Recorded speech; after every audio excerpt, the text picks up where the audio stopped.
on the television, and I was like, "Oh my goodness!" I forgot what you were cooking, but it was delicious. I was like, because you were just, and Yeah. you didn't do it in studio like a lot of people do. Uh-huh. I think you were somewhere else, and you were doing it, and you were cooking, and it was amazing. It was a Aw. great looking dish, and I always wanted to meet you and talk to you because I've Oh, like, thank you. we've had you on the show before. We've talked about different things that you've done. So, how did you get started? And introduce your daughter, please. Oh my gosh. So this is my beautiful and talented daughter, Emma. She's my favorite daughter as well. I'm also her only daughter. Well, thank you for coming in. Thank you for Yeah. having me. Yeah, we've spent the summer together. So this is the first summer that I haven't had a restaurant. And so we aren't running around doing things Yes. besides hanging out and getting to know each other. And so one of the things I really wanted to open her up into was seeing the day in the life of, what it's like to be an adult and Yeah. being fearless and being a part of the things that I do and just kind of figure out what she wants to do at the end of the day. She'll be a sophomore this coming year. And so I think she loves radio. She loves all this stuff.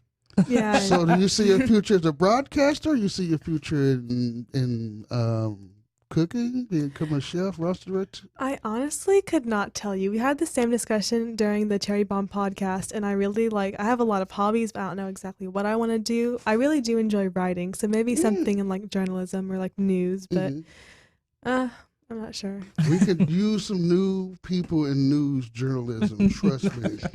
Okay, just be honest with you. So, well, how did you get started in your career of cooking and becoming a chef? Wow. I've always loved cooking ever since I was young. My mom used to cook to make ends meet. And I'm a refugee from Thailand. So my parents are Laotian, born in a refugee camp in Nong Khai, Thailand.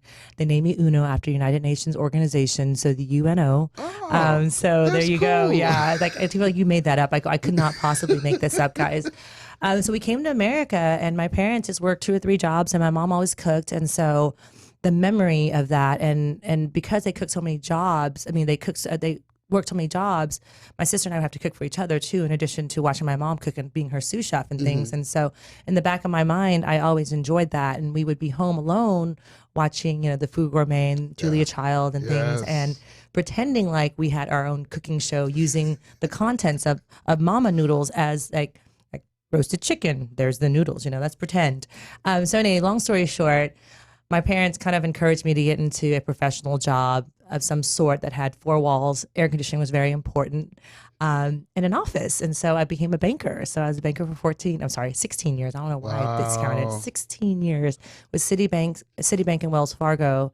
And then I knew that I wanted to do cooking. So I started a company called Foodie Couture. And I figured out that just because I could cook didn't mean I can teach people to cook. Because eventually I was like, I want to have my own show because of this childhood memory of watching Julia Child. So I auditioned and did a bunch of stuff and then came really close. And then I was on the cusp of giving up and saying, you know what, I'm just going to stick with banking because this is what I know and I love and I get paid to do it. And then an audition came up for a show called The Taste with Anthony Bourdain. And talk about a moment that changes your life, that changed the course of my life. So it was in Chicago because you could send DVD in or a video at the time, whatever. And I told my sister, I go, our personalities are 4D. We cannot send in this 2D video. Like, there's no way. We're going to pack up our things. We're going to cook. And we got a call back. And I ended up in LA trying out for the show. There's probably like 90 people there. Of the 90, 16 would be selected. And of the 16, 4 would go to each of the mentors. So it was Nigella Lawson, Luda Lefebvre, Brian Malarkey, and Anthony Bourdain. And luckily he chose me. And because he chose me and I went through that experience, it made me rethink the blueprint of life and say, okay, do I want to continue with banking or do I want to do this? He's like, if you get a chance, to open a restaurant, you should do it. I was like, okay, I don't have the money to do that. Well, I came back and I met Phil Romano. He was just creating Trinity Groves and looking for entrepreneurs, first-time entrepreneurs with one-of-a-kind concepts to go into Trinity Groves and $500,000 to build it out, and they're going to help you out. And I was like, well, gosh, this is easy. This is like, why wouldn't I do this? That was just a small fraction of it. And there's so much that goes into hospitality hospitality and restaurants that I didn't know. Yeah. And I'm really surprised I'm still here to tell the story, to tell the tale. I made it through, and Emma was 9 at the time, and so she probably has a lot of things, her perspective of it, but it was long days and nights. I think I probably cried every other night because I didn't know what the hell I was doing. So, and today I still don't know what I'm doing, but I'm better at faking it. You know, that's why I love talking to you, because you're brutally honest. Because a lot of people they want to start restaurants, and they do a lot of things. See, I want to start a restaurant in the Philippines, but I realize, like you, I'm a media guy. My job is to talk to people. Now, I love to cook and I love to bang around in the kitchen.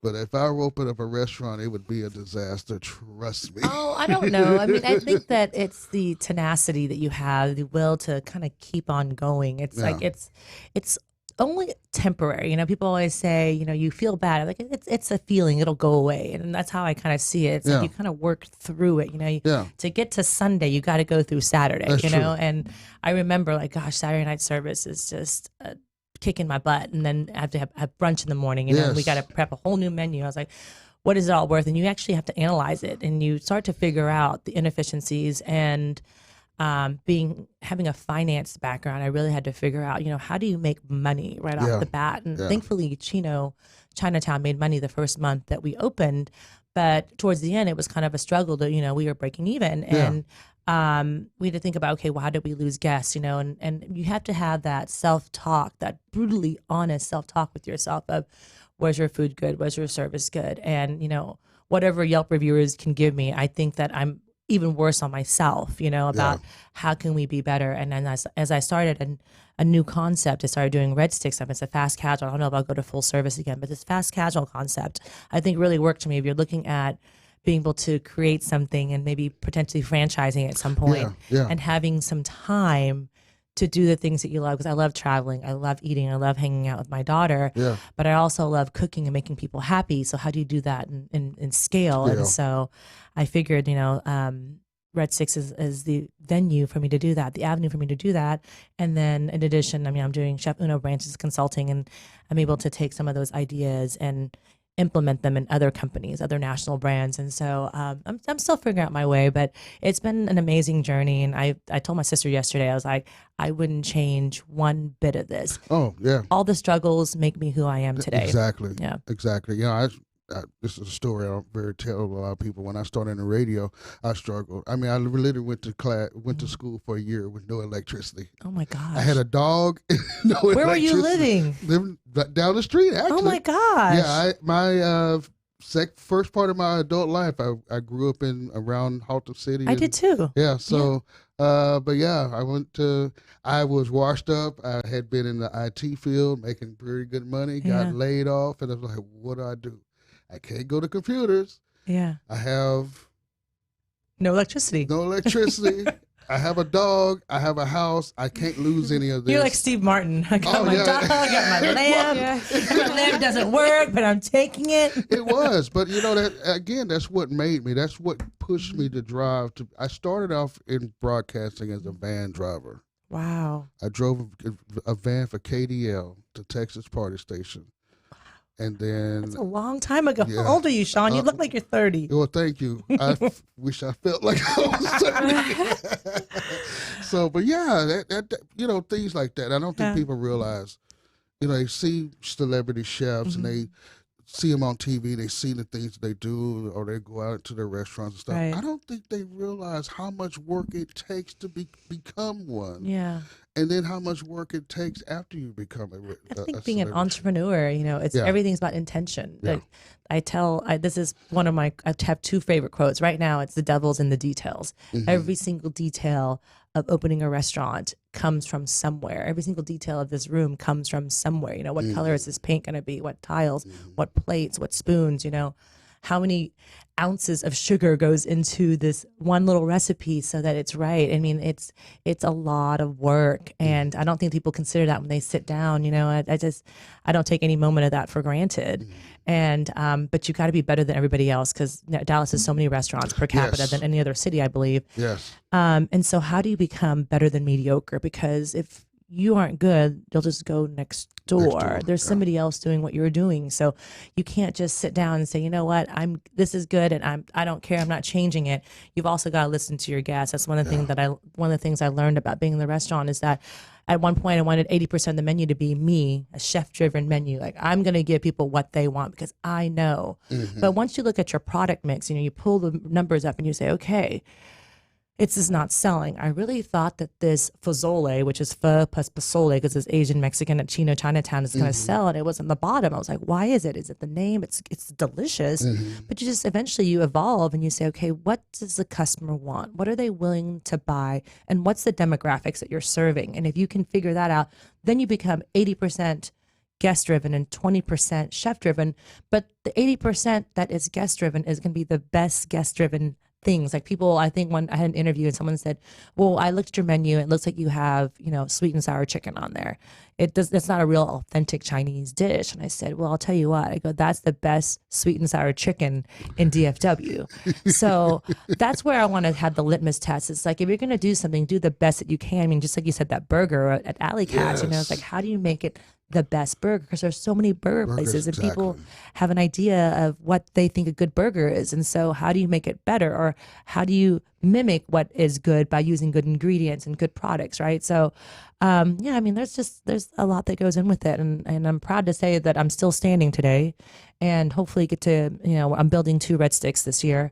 And it scares me. The other quote that I love is, if your dreams don't scare you, they're not big enough. That's true. And, it scares the crap out of me because it's like, oh my gosh, I'm seriously going out on my own and putting my money where my mouth is. And, it's been eye-opening for sure and humbling. I'm sure it has. We definitely want to talk about that. I'm doing an adventure myself, and it is. I don't know if it's going to work. I don't know if it's going to do the things that I'm hoping it to do. But yeah, it is scary. And the reason why I want to focus on that real quickly is because I think a lot of people let their fears take over. Just go for it. As a matter of fact, I have a personal friend of mine. He's like a brother to me, and he has a lot of things that he's trying to do. He wants to become a real estate mogul, and I really think he has the knack for it. And we were talking about an opportunity that he had been looking at that just fell into his lap virtually. And we were talking about this yesterday. And I told him, you got to go for it, man. Yeah. It's better to go for it and fail and understand how you fail and learn from that experience to never do it at all. And this is definitely for you, your generation. I'm telling you. I used to tell my daughter, and I tell my stepdaughter, she's turning 11 this month. I tell them, go for your dreams. Yeah. You got to live that because you don't want to regret never doing something that you've always wanted to do. Yeah. I think it's the adrenaline rush of doing things of the unknown. Yes. If you don't push yourself, you're never going to be better each day. How do you become a better version of yourself each and every day? And that is to push the boundaries, challenge that blueprint of life. Because, if you don't do that, then you'll never know, like you said. But here's the thing is that I think that we have angels that guide us every day. And we have great ideas. But then our mind talks us out of it because of this fear of failure that seriously paralyzes a lot of us. Yeah. And I mean, my palms are sweating just thinking about it because what do you think? And when I think, what's the worst that's going to happen? It's like, okay, I'm not going to have any money. Okay, so what? I mean, like we've done less. You went without electricity and you survived, I right? had to. Exactly. Yeah. And so it's like people don't have cars. I mean, it's like you have all these things that prevent you from saying, okay, how do I move to the next step? But if you just did one little thing to move forward, then you've moved on to the next day and the next day. And I will tell you that I think that Emma's seen me in parts in shambles where I say, Emma, I am scared. Like the other day I told her, I go, this is freaking me out that I don't know what tomorrow is going to bring. Yeah. But I'm going to embrace it for what it's worth and be thankful for the gifts that are given to me today. You have to. So yeah, and I think it makes her fearless too. It's funny because she's fearless, but because of her fearlessness, it's making me fearless. I learned from you, actually. That's cool. Sure. See, I learned from my mother too. That is so cool. Y'all are really close. We are. That is so. She's my favorite. You are blessed. We are a mother-daughter duo. We are. You are truly blessed. Well, so when she was 7, she models, and so when she was 7 years old, we were watching Victoria's Secret. Don't judge. And so the next morning, all of a sudden, it's only because Adam Levine was on, and was Katy obsessed. Perry, yeah. And so they have wings. They have like glitter and everything every little girl's ever wanted, your unicorns and stuff. And all of a sudden at 7:00 in the morning, I hear these, "Mommy." I'm like, "Come in." She's like, "I know what I want to be when I grow up." And I go, "What's that?" She goes, "I'm going to be a Victoria's Secret model." I said, "What?" I mean, I still sleep in my eyes. I'm like, "What?" She's in she's in a green polka dot bathing suit and platform shoes. And she's like, hands on her hips. She's like, "I am ready." That's and what I'm like gonna the diva sunglasses. That is so funny. I mean, her teeth were not brushed, but she had her bathing suit, her platform shoes, and sunglasses on. She was ready to go. She was ready to go. I put on lip gloss before I brush my teeth like every day. Okay? Yeah, I mean, like it's one of her talents. And lo and behold, a month later, we were sitting in a restaurant. She got signed up at Campbell Modeling. She's been modeling since she was 7. Nice. She's done some amazing brands, and every day she pushes the limits of, okay, she thought something and then it comes to fruition. Like she wanted to play the guitar, then she created a band, and then she ended up, singing the Star Spangled Banner for 20,000 people. And I'm just like, wow, because kids are fearless. They don't know what's not possible, so they just do it. It's like, I think that when we were younger, our parents said, "Don't touch the stove," and we touched the stove and we got burned. And so from that point, we're like, okay, we don't touch the stove. We listen to everything they tell us to be safe and be careful and not take any risk. But at the end of the day, it's like, if you really think about the mentality of a kid or a child, the innocence is what gets them to get up and stand up and start walking, and every time they fall, they get back up and they walk again, you know, and so because they don't know any better. And I think that we've got to capture that innocence about ourselves again, that spirit about ourselves. Well, it's funny you say that, because I'm not going to name his name, but there's someone in radio, talk radio, is actually doing pretty good. Mm-hmm. And I tell people, the reason why he does so good, because he's too stupid to realize that he's not doing bad. And I hate to say it that way, but he's an amazing guy. He's had a show on for at least the last 20, if not 30 years. And he's doing things in radio with a genre that's dying. Yeah. But he still tried. He's got the right setting. He's got everything. So he's done everything. So tell me some of your new adventures you got going on.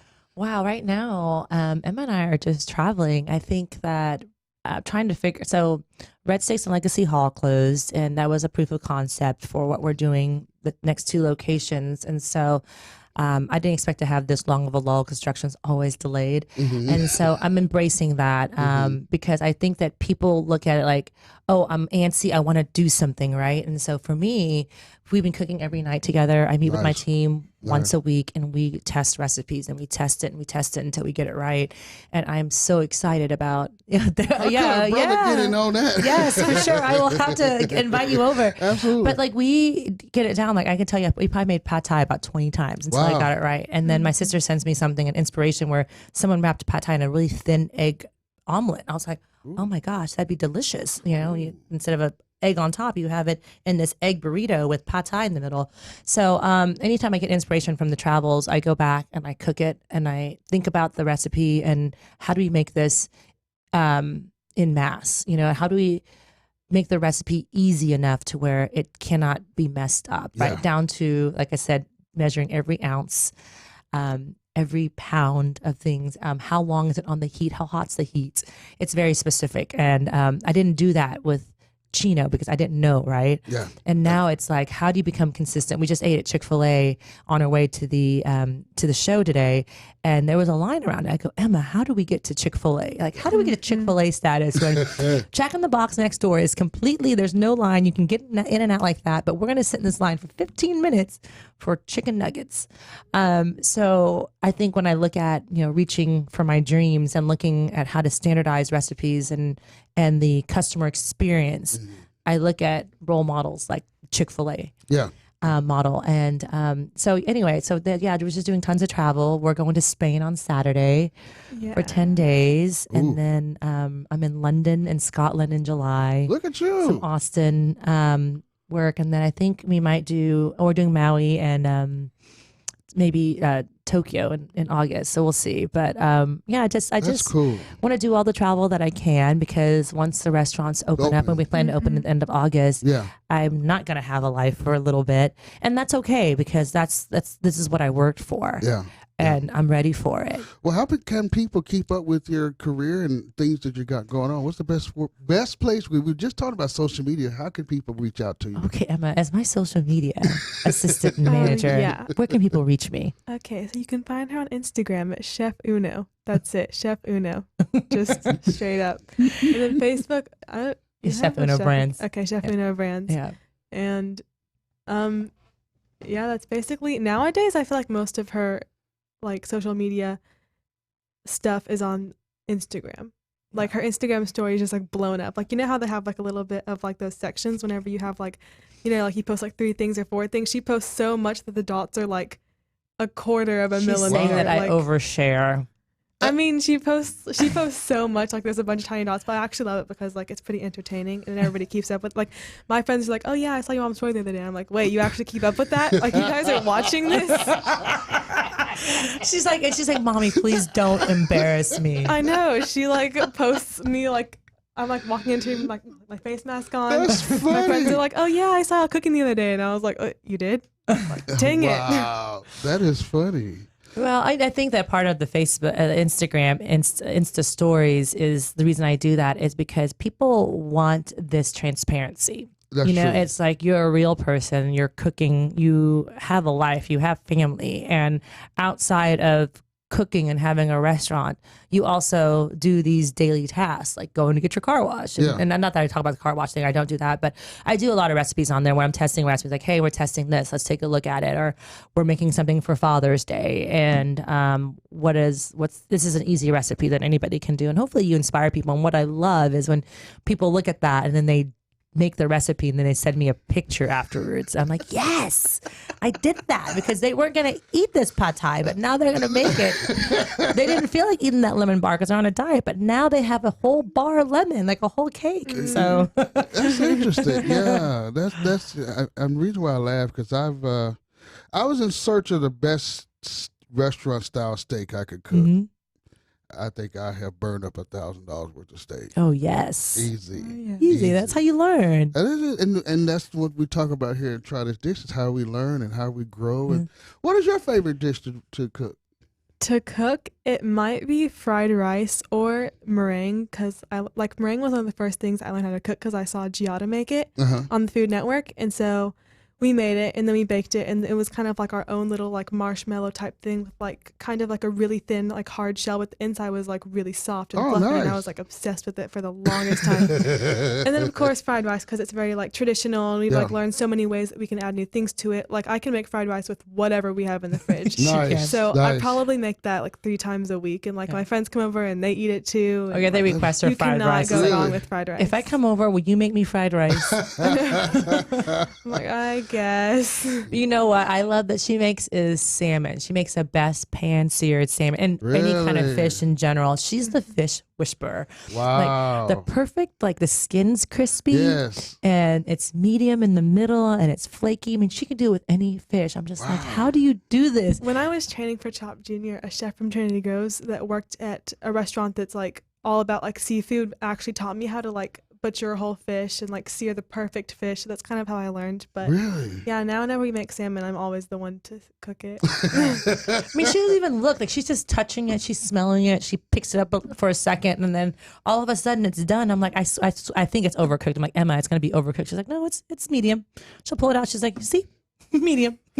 Wow. Yeah. That's interesting. Yeah. So I think we're supposed to take a break. Okay. All right. Well, we're going to be coming back here in just a little bit. We have Chef Uno in the studio. We're enjoying this conversation. Sean. So Love it. we shall return right here on Try This Dish Radio.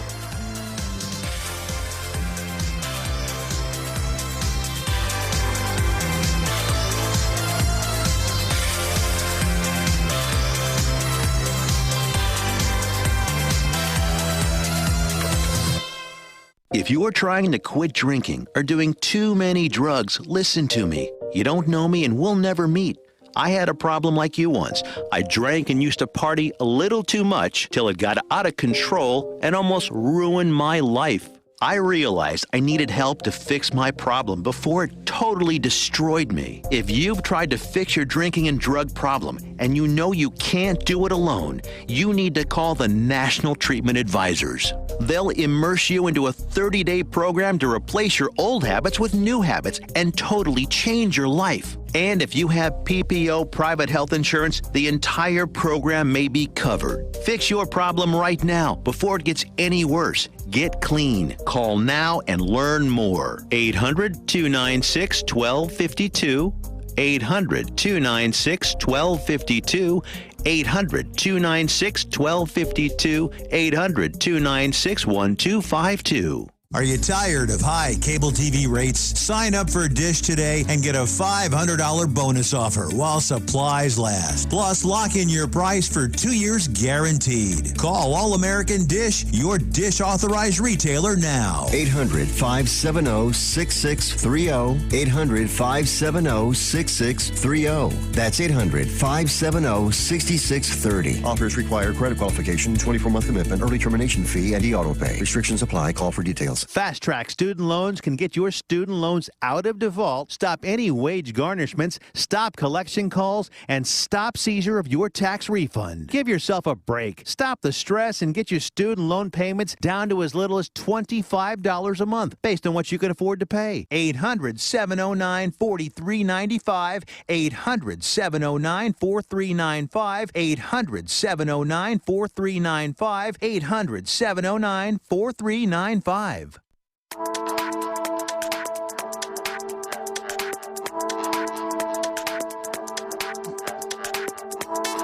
Welcome back to Try This Dish Radio. I am AAR Shanto. We have Chef Uno in the studio, and we're just enjoying life. I'm sorry, I was flying last night, and drinking bourbon, so I'm a little Where'd you come from? Well, I have this... I have this. Flying metaphorically, I got it. I'm so sorry. I'm so slow. No. Ever since we came from Philippines, I've always had a desire to fly. Mm-hmm. I mean, the first thing I ever wanted to do was I wanted to be a military pilot or a Marine pilot to fly the Harrier jump jet. Wow. And as you can see, most people can't. I wear glasses. So back then, fighter pilot, you couldn't do it. So I've always wanted to fly. And my father flies. And so I got a chance to, like you going on trips, see the flying part. I enjoy it. Yeah, I enjoy taking off. I enjoy landing. So I have. Do you sleep on the plane or do you stay up the entire time? I stay up. I sleep. She stays up the entire time. Yeah. Before the plane takes off, I'm like, sleep. Yeah, I mean, like I might cat nap or something, but when we were coming back from Korea, it was cool because even though the Dreamliner, they don't have shades anymore, they just kind of blacken the windows. But in as close as we got to the edge of the evening, it's just this black line, and it looked like it's like, oh my God, that is just so cool. The whole experience. So to wrap this up. I've been struggling either trying to get my pilot's license, and so I was like, okay, let me get some flight simulators and let me see how well I can land. yeah. And I actually figured out how to do the autopilot of my flight simulator, so that's why I was flying from DFW to Houston. Oh wow! Somehow I messed up because that was the longest. I never saw Houston. I talked to Houston, but that's what I did last night. That's why I'm kind of out of it this morning. I'm out of it anyway. I have no excuse for being out of it. At least you have one. Darn it. Oh my goodness. So we were talking over the break about the process that you do as far as doing recipes. How do you people have different process. Like me, I just throw stuff together and it tastes good and I just forget. I'm like, how did I do that? Yeah. How do you do that process? Do you write it down first and then kind of go through it? I think a lot of people have different processes. One of my best friends is Tiffany Darie, and she has dreams about it. And then she tastes it in her dream, and then she makes it. It's weird. It's like she's brilliant. I don't do that. What I first do is if I'm looking at dinner menu for things for my menu at Red 6, for instance, I think, okay, what am I going to put on the menu? And what's the best, let's just say yakitori is the thing that is what we're known for at Red Sticks. And so it's a Japanese grilled meat. It's on bichiton coals. I eat a ton of bichiton. I mean, I eat a ton, not bichiton. I didn't eat the coals. I'm sorry. I ate a ton of yakitori. Nobody eat the bichiton, okay? So anyway, so I ate a ton of yakitori. I went to all around the country, the world, and just ate it. And I remember when I was younger going to Thailand, we would take our family vacations there. The streets of Bangkok would have these carts where people grilled tons of meat on these coals because there's really no electricity. No gas. Everything has to be on coals. Yeah. And so I just remember the smell that I wanted to capture and the taste that I wanted to capture. And so I take it from that as a baseline, as a memory, and then tasting all of it. And then I go in the kitchen and I look up recipes on the internet like anybody else does. I try the recipe straightforward as how it is. And there's always something that's missing, or it's like you have to cook it enough times to really get the groove of what it should smell, taste, and what the consistency. This book is like calling my name. It's like, open me up. There's a recipe in here for you. But I literally went through probably 6 months of iterations for our tar sauce. That's the dipping sauce. It's this umami-rich sauce. And I was like, gosh, I don't want it to be too sweet. And there's a recipe, like all these broken down bones, and you're concentrating it, but it takes a long time to do. Yeah. So how do you get to making that in mass? Because there's not really a yakitori restaurant that does that, right? Like sushi restaurants do, but they only sell, probably yakitori sales is probably 10% of their business. For me, it's 90% of my business. So how do I push that out in a product that's quality but yet tastes good? And so, we roast bone marrow, and then we make this broth, and we put like shiitake mushrooms. I was gonna say something else. Shiitake mushrooms in there. Sorry, and bonito flakes. The bonito flakes are too much. We play with it, but at the end, I was like, there's still something missing, and needed this tart component. Because when I think of Thai cooking, it always has a sweet, tart, spicy, hot.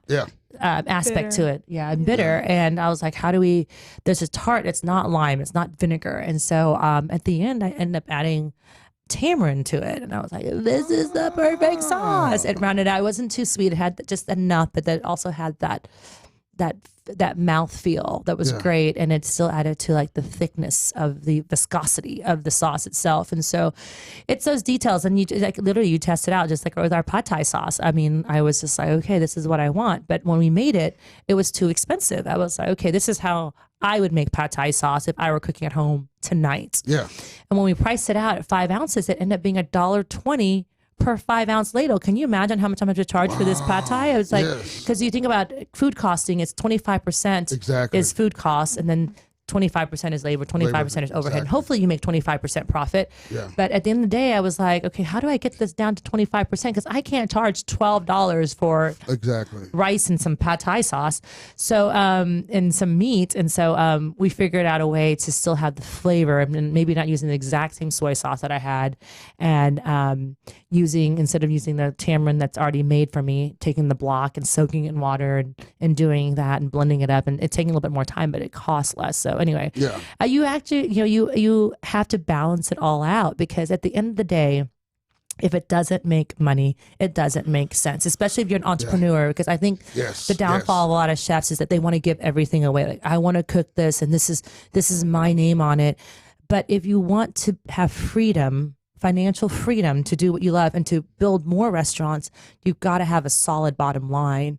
And if you don't have that, then you can't move forward. If your bottom line is you're breaking even, no one's going to invest in that, because they expect to get their money back. Unfortunately, it's like, oh, they didn't just give you the money. And I mean, and you probably don't want to work 60, 80 hours a week either. Right. So, so in order to have that, you've got to look at your recipes and say, do they make sense to do? And if they do, then do it. And it still tastes good. It still has integrity behind it. And so, and sometimes you have to think about, it's not about the quantity of food you have, it's the quality of food you have. I think I go to some places, and I say, oh my God, I can't believe I just paid $15 for this. And it's small, but I eat it and I'm like, I'm full. Yeah. So what am I really complaining about? Right. So, the quality of food over the quantity of food is also where I'll take that. Like, we look at our beef, we use tenderloin for yakitori. I was like, I tried flank, I tried brisket. If you overcook any of those things, it gets chewy. Exactly. And it becomes this thing like, why did I, even if they only paid $1 for it, if it's not good, it's not good. People sometimes don't tell you, they just don't come back. So how do you get, use tenderloin and make money on that? Yeah. And maybe you do less tenderloin and add a lot of great flavor. And that when people have it, they don't cringe to pay $4 for a 4-ounce stick of tenderloin. So, yeah, I mean, it's art and science for me. It's wonderful to hear you explain how it is to start a restaurant. I watch The Prophet, love watching him, and he's done several restaurants and stuff, and he says a lot of the same things. You have to look at your profit margin, but you also have to understand you're doing a business. And I think a lot of people, when they do restaurants, they don't. Even some of them, I've had some complaints with some of the. Matter of fact, I'm glad you reminded me. I have a restaurant that I need to call later today that I can. Let me just say, I'm just to fire them up. When I sit in, and I love this restaurant, it's a hamburger restaurant. It's an old school hamburger restaurant. Matter of fact, you probably know it's here in Haltom City. Okay. I sat in line drive-through for 45 minutes. Wow. I literally left without getting my meal. I was so mad. Wow. It seems to be, and I guess we're going to cross over into the new trends that are coming in, but one of the things I've noticed when it comes to restaurants is the quality of food seems to be going down and the quality of service. And I'm not talking about it. It seems like the smaller restaurants are getting it right, which is good for y'all because y'all are going to get a lot of the customers. Because I've gotten to the place now, I'm not going to the franchises anymore because it's a hit and miss. You might hit something that's good. You might burgers. Some places burn burgers. How do you burn a burger? Yeah. Why do I want to taste a burger that tastes burnt? Yeah. What is going on?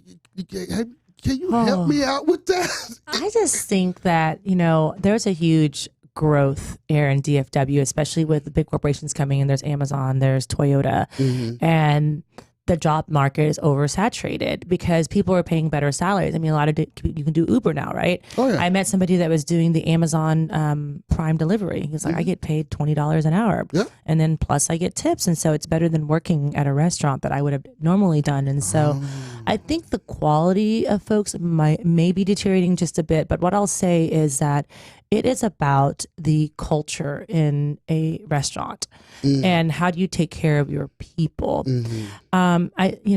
Yes, our guests pay our bills, but it starts with our people and what have we cultivated that's there. And I think that if people care about what they do, it doesn't matter how much they get paid, right? As long as they love and enjoy their job. True. And how do you change the culture out there? And how do you care about your people to grow them into a way that says that you don't have to be here flipping burgers the entire time. Let's give you a career path to say, okay, this is where I'd love to see you go, and encouraging them and mentoring them. And maybe they don't stay in the hospitality business, but it's okay because they're moving on to do something better. And I think we have to look at it from that aspect. But, sometimes people come in and they're like, okay, we do well and this is what we do. And we don't care because there's no leadership that's there. Yeah. And that's unfortunate because you have a lot of millennials coming in and they're stuck on social media and there's something else that's distracting them, right? From doing what they're doing. It's like, I've got to see what my friends are doing on Snapchat. And it's a struggle, but you've got to hire the right people from the very get-go. You got to look for what those attributes are to you in drawing that line in the sand. Because sometimes people go, okay, this grill guy walked out, so we had to hire somebody, so we hired this guy, and it was the wrong hire, and then it becomes a bad customer experience for you, and it costs them more money because they hired the wrong person instead of saying, hey, you know what, let's roll up our sleeves, let's come together and make this work. Because if you work hard, your team's going to see that, and they're going to work hard with you. But if you bring somebody in that's not experienced or not ready, and then they kind of you're only as strong as your weakest link, and if the weakest person is in there, I just think that it hurts the entire team. So you think that it's better to hire someone and kind of let them do their own thing, and not do their own thing, but you don't micromanage. No, absolutely not. But you don't micromanage. In other words, I think that you give have a good training curriculum for them. They know what their expectations are. So when they're coming in, this is what you do when you open up. This is what the pars are. What we have to have available for this. Okay, you're gonna watch me cook these dishes, and then I'm gonna watch you cook these dishes, and then we're gonna cook it together until we get it right. Yeah. And because it becomes a routine, right? The more you do it, the better you get at doing it. Yeah. And I remember when I first opened up Chino, and nobody knew what Asian Latin was. Like, what does she mean by this? Like, one fried rice would be super dark, one would be super light. I'm like, these don't even look the same. It's the same stinking recipe. So it makes you think about, okay, what are we doing? This is the order that you do it in, and we have to do it the exact same way. And this is how many ounces of sauce that we have. And so anyway, yeah, it's about the training at the very beginning. So people have to feel good at what they do. They feel empowered, right? Yes. Then they're confident and they're like, I know how to make this burger. Like, okay, you made this burger great. Let's do like 100 burgers together until it becomes instinctive for you that you don't have to look at it. You can smell it and know that it's the right burger. Oh, that's great. I like that. Well, now trends, because y'all both were talking on another podcast about the new trends in women in general when it comes to cooking and family. And tell me more about that. It's exciting. I think that, the strength of women is that the new black these days. I am so empowered by seeing other women come up in the culinary world. I was part of another docuseries about women chefs, and we have more than 50% of women graduate from culinary school, and yet less than 4% become executive chefs or own their own restaurant. Why is there this disparity of sorts? And I think the misnomer is that women don't work as hard, or they have children and they need time off and all this. And I would say that women have children, and I feel like our strength is much more than men. I don't think that men could deliver children for sure. Well, no, I don't want to go down that process. So if that ever starts, I pass. So how do we empower other women? I think it's part of it is sharing our stories and sharing our legacy with one another. And with Emma and I, we always talk about, what is this scenario? Even if it's at school, what do you do in these things? And level setting her with her decision-making ability. And I think with the future of food, it's about women talking about, okay, this is what I did in the kitchen, sharing some of their failures. And then how do you mentor one another? Because I feel like when I first got into the restaurant business, every woman siloed themselves. Like, they're not sharing their secrets. They're not opening up to me, because not only was I not a chef and I didn't deserve it, but I also came from a banking background, this poshy job that, this is hard. This is standing up on your feet, and how long is she going to make it? And I had to navigate through that and find some friends that would show me what I'm doing wrong, you know what I mean? Or give me that feedback. And I think the same thing has to go with teaching our children in the future of food, is that we're afraid. I think women are afraid to have those tough conversations. We want to stand back and be passive and say, okay, it'll go away. But no, you've got to approach conflict in the face and say, what's the problem? How do we solve for it? How do we avoid this from happening again? Yeah. And that's how and then when Emma and I do things and she does things that probably make me upset, we're like, okay, so Emma, what happened? Why do you think it happened? Why did it make me upset? And how do we avoid this? And vice versa. She has to be able to talk to me and say the same thing. When you said this makes me upset. And this is how we can avoid it. And so we become better communicators at the end. And, Emma, what do you have to say about future of food and trends? Yeah, my mom and I both agreed that the future of food is sharing the love. Like, I've learned a lot of things in the culinary world, and I share with others, because you have all these different skill sets. And I think that a big part of it is just being able to show other people and being able to make food for other people. And the joy really is in kind of seeing people's faces whenever they taste it, or seeing look on their faces whenever they can really do something. And sure, you mess up a couple times and you're gonna burn a couple things. I've burnt plenty of food in my life. I burnt candy on national television. That was nice. And you served it. Yeah, and I served it to Alex Cornicelli, for goodness sake. Oh my goodness! Wow. You made a breakfast scramble for dessert, Emma. Yeah, egg white breakfast. I messed up really big. Wow. But I guess it worked out. But I think it's all about sharing the love and teaching others and things like that. It's nice to see y'all have a really close relationship. I'm so happy to see that. Thank you, Sean. Yeah, I really do. She's my angel. That is so. Because here's the thing. I think a lot of us. I was close to my daughter. She's a daddy's girl to this day. Mm-hmm. Oh my goodness. Oh, she's a daddy's girl too. Don't let this fool you. She will call me on stuff like, I really don't want to talk about this with you. But like you said, you have to have some of these uncomfortable conversations. But it's good to see that, she loves what you do. And I can see it, and you encourage her to reach out. And I think that's something for women too, is to have their mothers be powerful, because they learn that from their mothers. Well, she knows that I'll always be here for her no matter what happens. I mean, we talk about this all the time too.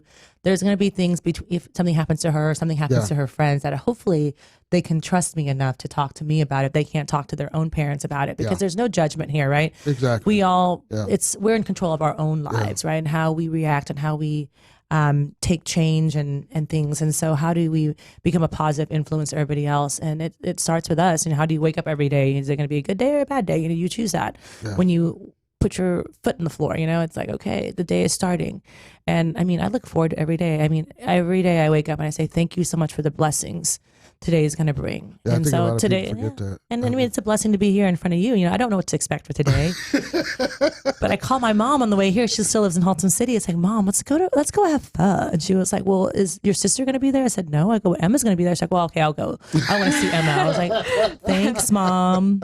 Love you too. That's nice. It's funny because we were talking about women working in the kitchen, and one of and I haven't had him on in a long time. His name is Eddie Tomashaw. Okay.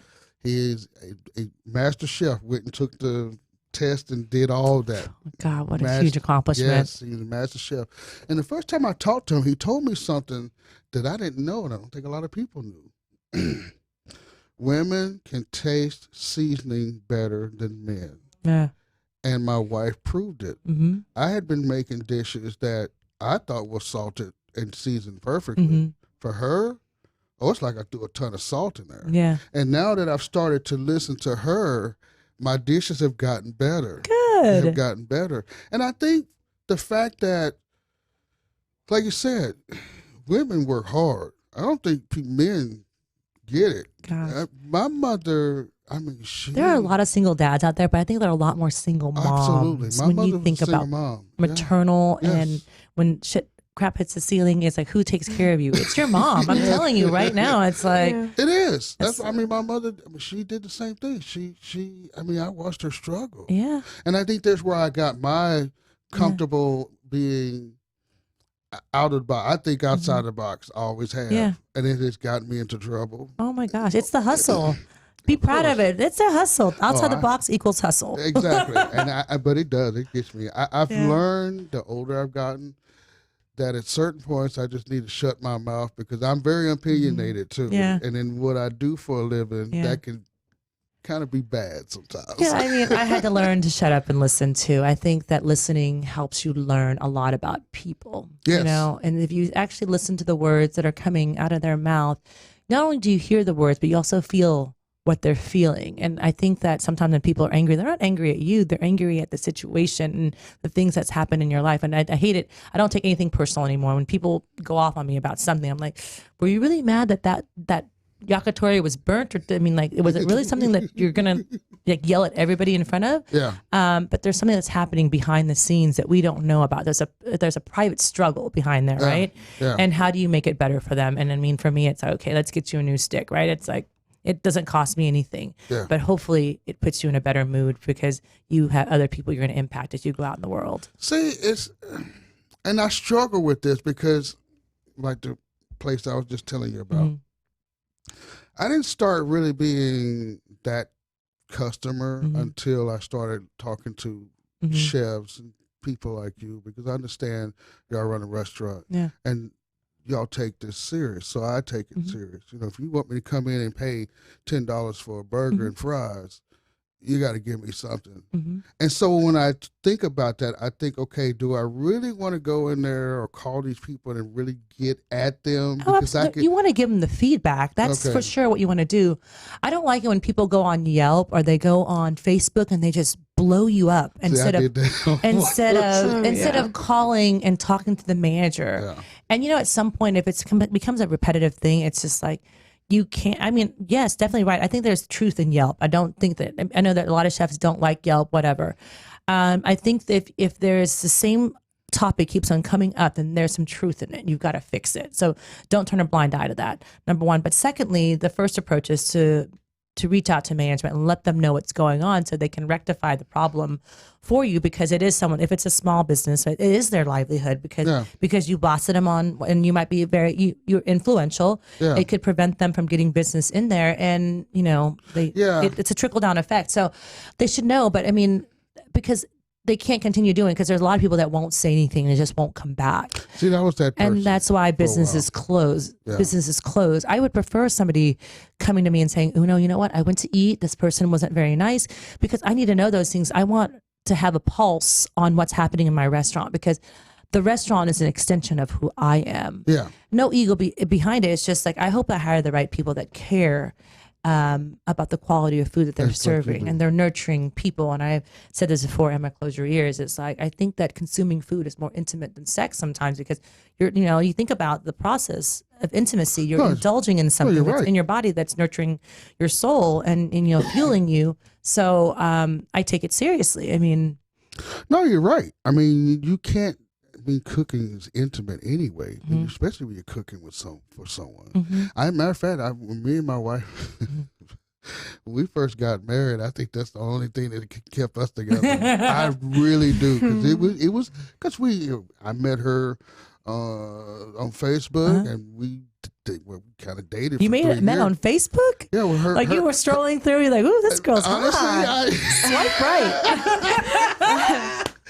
And she knows this. Yeah, her aunt is married to my brother. Okay. And so I was at the point in my life that I said, okay, I need to settle down.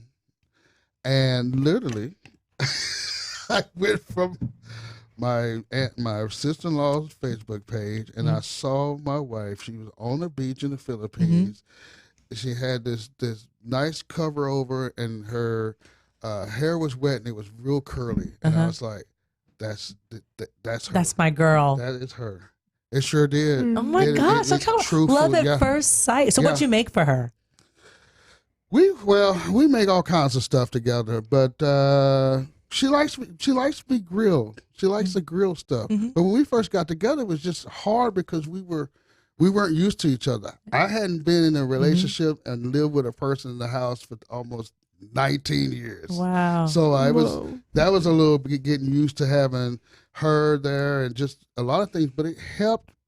Matter of fact, a lot of times she'll cook a Filipino dish and I'll cook an American dish. Nice. We kind of bring it together. Yeah. A couple of weeks ago, I made synagogue, and she kind of helped me with certain things, but it was okay. What's synagogue? I don't know what that is. Synagogue it's kind of like a sour soup.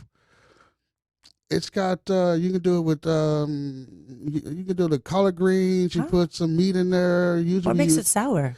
There's it's a package that they use. I haven't made it from scratch yet, so I'm still learning. But it's great, and I wanted some cornbread so bad to go with it. Collard greens, that's my favorite. Yeah, you could do braised on collard greens with a little touch of vinegar on top. Yes, with like a ham hock in there. Look at you. You put your leg and your foot in there. It's good. Yes.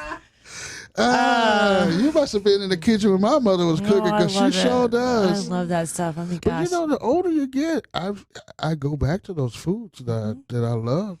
It's as a child. Nostalgic, right? Yeah. I think that I think your wife and as well as me, we love the grilled foods. I think growing up in our culture, we grilled a lot of meat. Like a lot of family gatherings were let's buy a whole cow. Yep. Let's grill some meat. Yep. We used every piece of the cow that we could use. Yep. And I mean, down to the bile. I mean, like literally it was in our soup. I mean, it was a bitter soup that we made with it. But I mean, it all these things, I go back to my childhood too. One of my favorite restaurants in Dallas or in Irving is Nai Lin. It's a Laos Thai restaurant supermarket. Exactly, I go there once a week. And me and Tiffany and sometimes Emma will say, we're going to go to lunch. We end up being there for 4 hours, of course.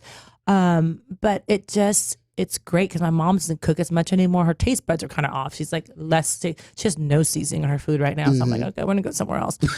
Sorry, Mom. So we'll go there, but I go back to my roots, and I think a lot of my food is inspired by my roots. And so I have a Thai salsa. We're rolling out a whole sauce line for red sticks, and Thai salsa is one of them. It's Mexican salsa essentially, but the way that we did it in Laos, we would grill the tomatoes so they're charred. Yeah. And then we have fish sauce, lime juice, Thai chilies, a little sugar.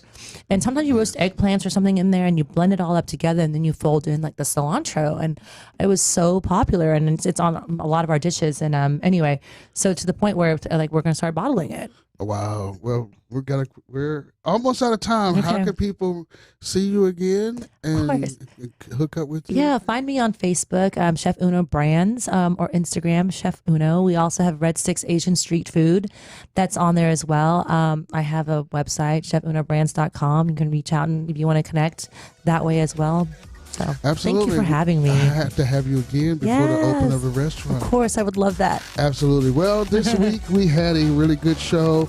Reach out to Chef Uno. Thank you so much, Spoony Radio. Thank you, Mark. We shall see you next week.